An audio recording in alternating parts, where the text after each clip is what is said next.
एकताबद्ध होकर के हम लोग नरेंद्र मोदी के सरकार को उखाड़ के फेंकें। तो चाहते हैं सब लोग एकजुट होइए।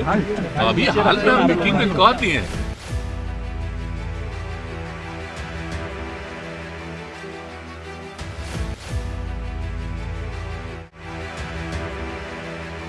प्रधानमंत्री नरेंद्र मोदी के विजय रथ को रोकने के लिए इंडिया गठबंधन कमर कस रहा है। 28 दलों वाले इस गठबंधन की अब तक 4 बैठकें हो चुकी हैं और पीएम फेस और सीट शेयरिंग की बात नहीं बन पाई है। गठबंधन में कांग्रेस, समाजवादी पार्टी, तृणमूल कांग्रेस जैसी बड़ी पार्टियां हैं। ऐसे में किसको कितनी सीटें देनी है और ये एक बड़ी चुनौती है। हालांकि गठबंधन के नेताओं के मूड को देखते हुए तो लगता है कि ये गुत्थी सुलझ रही है। दरअसल इंडिया ने सीट शेयरिंग की डेडलाइन 31 दिसंबर रखी है। 19 दिसंबर को दिल्ली में इंडिया गठबंधन की हुई चौथी बैठक में तय किया गया था कि 31 दिसंबर तक सीट बंटवारे को लेकर कोई बड़ा फैसला लिया जा सकता है। मिलजुल करके हम लोग एकजुट हैं और एकताबद्ध होकर के हम लोग नरेंद्र मोदी के सरकार को उखाड़ के फेंकें। डेडलाइन जैसे जैसे नजदीक आ रही है वैसे वैसे गठबंधन के नेता अपनी पार्टी का रुख साफ कर रहे हैं। कांग्रेस, जेडीयू और नेशनल कॉन्फ्रेंस जैसी पार्टियों ने बता दिया है कि गठबंधन में सीट शेयरिंग को लेकर कोई विवाद नहीं है, सभी एक मत हैं। कांग्रेस ने कहा कि वो सीट शेयरिंग के लिए तैयार है और खुले मन से बातचीत करेगी। पार्टी के दिग्गज नेता जयराम रमेश ने कहा कि हमारे नेता राहुल गांधी ने कहा है कि हम सीट शेयरिंग के लिए तैयार हैं। खुले मन और बंद मुंह से ही सीट शेयरिंग की बातचीत होगी। जयराम रमेश का यह भी बयान है कि कांग्रेस सीटों को लेकर बहुत ज्यादा मोलभाव नहीं करेगी। मतलब खरगे की पार्टी बार्गेनिंग के मूड में दिखाई नहीं दे रही है।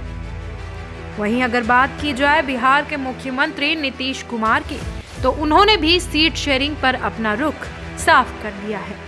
उन्होंने सीट शेयरिंग पर हो रहे विवाद का सोमवार को खंडन किया। सारा चीज सब कुछ समय पर होने वाला है, कोई दिक्कत नहीं। अरे आपको हम बता दें, हमारी इच्छा नहीं थी। सब बात तो हमने कहा कि नहीं हमको नहीं इच्छा है, हम तो चाहते हैं सब लोग एकजुट होइए। अभी हाल में हम मीटिंग में कह दिए हैं कि हर राज्यों का जो तय कर लीजिए, एमपी का जो कुछ भी है सिलेक्ट कर लीजिए और सब एक कर लीजिएगा तो फिर सब लोग तय हो जाएगा, तो फिर लड़ेगा आप इसको जहां कहीं भी सीट का बट यही हम कहते हैं, हम कुछ नहीं हमारा।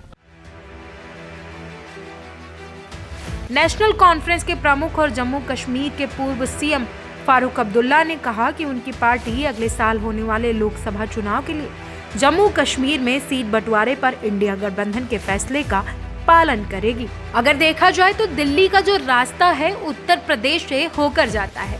बीजेपी ने पिछले 2 चुनाव में इसे साबित भी किया है। यहाँ पर लोकसभा की 80 सीटें हैं। ऐसे में यहाँ पर इंडिया गठबंधन की पार्टियों में किसको कितनी सीटें मिलेंगी ये देखने वाली बात होगी। गठबंधन में यूपी में कांग्रेस, समाजवादी पार्टी और राष्ट्रीय लोकदल शामिल है। पिछले कई महीनों से राज्य में कांग्रेस, सपा और आरएलडी के रिश्ते अच्छे नहीं बताए जा रहे हैं। हालांकि मध्य प्रदेश में विधानसभा चुनाव में सीटें साझा नहीं करने पर कांग्रेस को सपा की नाराजगी झेलना पड़ा था। बाद में उन्होंने चेतावनी दी थी कि सबसे पुरानी पार्टी को यूपी से जैसा को तैसा व्यवहार मिलने वाला है। वहीं अगर बात करें आरएलडी की, तब भी नाखुश थी जब उसे राजस्थान में कांग्रेस की तरफ से सिर्फ और सिर्फ 1 सीट दी गई थी। दोनों राज्यों में कांग्रेस को चुनाव में हारना पड़ा और हार का सामना करना पड़ा। हालांकि यूपी में इंडिया गठबंधन की किसी भी पार्टी ने अब तक आधिकारिक तौर पर ये टिप्पणी नहीं की है कि कौन कितनी सीटों पर चुनाव लड़ेगा। Bureau report, TV24, Lucknow.